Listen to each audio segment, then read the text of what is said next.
The morning sun had barely risen, casting a pale gold glow over the crowded streets, when the moment that would reshape Aron Malik's life unfolded, quietly, simply, and with no witness except the sky. It happened on a Tuesday, the kind of day most people forget, yet it began with a single dad giving away the only meal he had.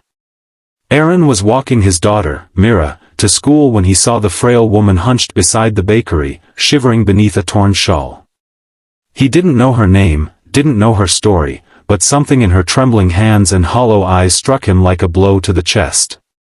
In that instant, without thinking, he handed her his untouched breakfast, the sandwich he had saved for his shift, the one meal he would have until late evening. It was a quiet gesture, almost invisible in the noise of life, and yet it would echo back to him in a way he never imagined. If you believe in kindness, compassion, and second chances, make sure to like, comment, share, and subscribe to Stories of Kindness. Your support helps these stories reach more hearts around the world. Aron never expected anything in return. In fact, he forgot the moment within hours because his mind was already drowning in bigger problems. As a single father working 2 jobs, each day felt like climbing a mountain with no peak in sight. His landlord had issued a warning about overdue rent, Myra's school had sent reminders about unpaid fees, and his older sister, who usually helped, had recently moved to another city for work. Aron felt like he was losing every safety net he depended on, and now every step forward seemed to push him further into exhaustion. He never complained, not even when he skipped dinner to save money or when he slept on the floor so Mira could rest on the only functional mattress. He simply pushed on, believing that somehow, he had to endure. Despite the weight crushing him, Aron tried to keep Myra's world bright. He made silly drawings inside her lunchbox, left encouraging notes on her notebooks, and walked her to school every morning even when he barely had the energy to stay upright. But each day that passed left deeper shadows under his eyes. His co-workers noticed his shaking hands and his manager fussed over his growing fatigue, though Aron brushed off concern with practiced ease. Truthfully, he was beginning to break inside, silently, and dangerously. Weeks passed after the breakfast incident, and life for Aron grew only more difficult. His main job reduced shifts due to low sales, cutting his income even further. His electricity bill was overdue, the fridge hummed weakly, and grocery bags were lighter than ever. The pressure was suffocating, but Aron hid it from Mira who, at 9 years old, sensed more than he realized. She watched him with quiet worry, clutching his hand a little tighter each time they walked through the street. Aron's hope began to bruise under the weight of everything, and though he tried to stay strong, the world felt colder than it ever had. Then one morning, as Aron was preparing for another long day, an envelope slid under his apartment door. At first, he thought it was just another bill or warning notice. But when he picked it up, he saw a strange emblem on the corner, an expensive-looking seal he didn't recognize. Automatically anxious, he tore it open carefully, half expecting bad news. Instead, he found a formally stamped letter from a law firm requesting his presence for an urgent discussion regarding a humanitarian matter. Panic and confusion tangled in his chest. Why would lawyers reach out to him? He hadn't done anything wrong. He didn't owe anyone money, except his landlord. Had someone sued him? Was this about unpaid bills? Had he broken some law he didn't know existed? His heart hammered painfully as he folded the letter back into its envelope. He nearly threw it away, too afraid to know what awaited him. But something in the tone of the letter felt strangely gentle, almost warm. It didn't look threatening. And so, after dropping Mira at school, he walked to the building address printed on the paper, a sleek gray tower with mirrored windows, far beyond anything he could ever dream of entering.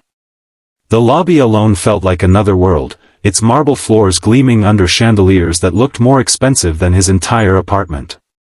He approached the reception desk nervously and introduced himself, half expecting them to say there had been a mistake.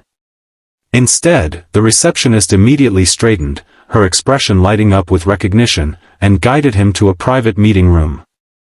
Inside, 2 professionally dressed lawyers rose to greet him. They asked him to sit, offered him water, and spoke with surprising warmth. His heart raced as one of them brought out a file folder. They explained patiently that weeks ago, a severely ill woman had been left outside a bakery, nearly unconscious. She had been living on the streets, struggling with health issues, unable to afford treatment. That morning, she told them, a man had given her his breakfast, even though he clearly looked like someone who didn't have much to spare. That simple act of kindness gave her strength, a moment of humanity that pushed her to seek help at a nearby shelter right after. She survived long enough to reconnect with her estranged son, a wealthy philanthropist who had hired these lawyers. Aron listened in disbelief as they told him the woman had passed away shortly after her son brought her to the hospital, but not before she insisted that the man who showed her kindness be found. She had no name to give them, only a description and the story of the breakfast he offered her with gentle hands. She said he had carried kindness in his eyes, and that she wanted her son to honor the stranger who reminded her that goodness still existed even in her final days. The lawyers explained that they had searched security footage of the area, spoken with people nearby, traced school timings, and eventually matched the description to him.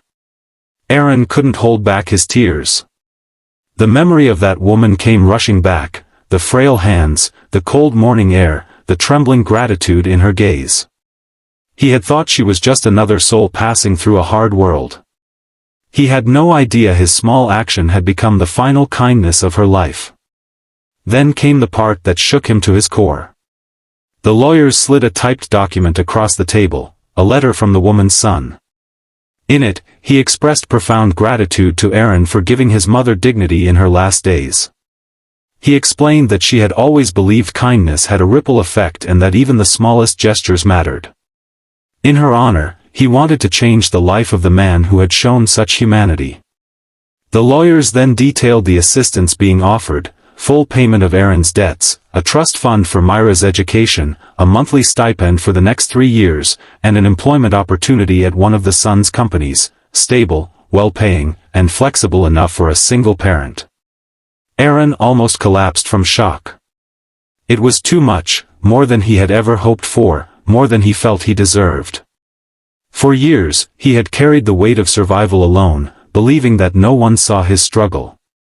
Now, suddenly, the universe had turned its gaze toward him, not with punishment, but with overwhelming compassion. His hands shook as he tried to absorb the reality of it all. His chest heaved with emotion as he imagined Myra's future finally secure, free from the fear and scarcity that had shadowed their lives. It felt impossible, unreal, like stepping into a dream he was afraid to wake from.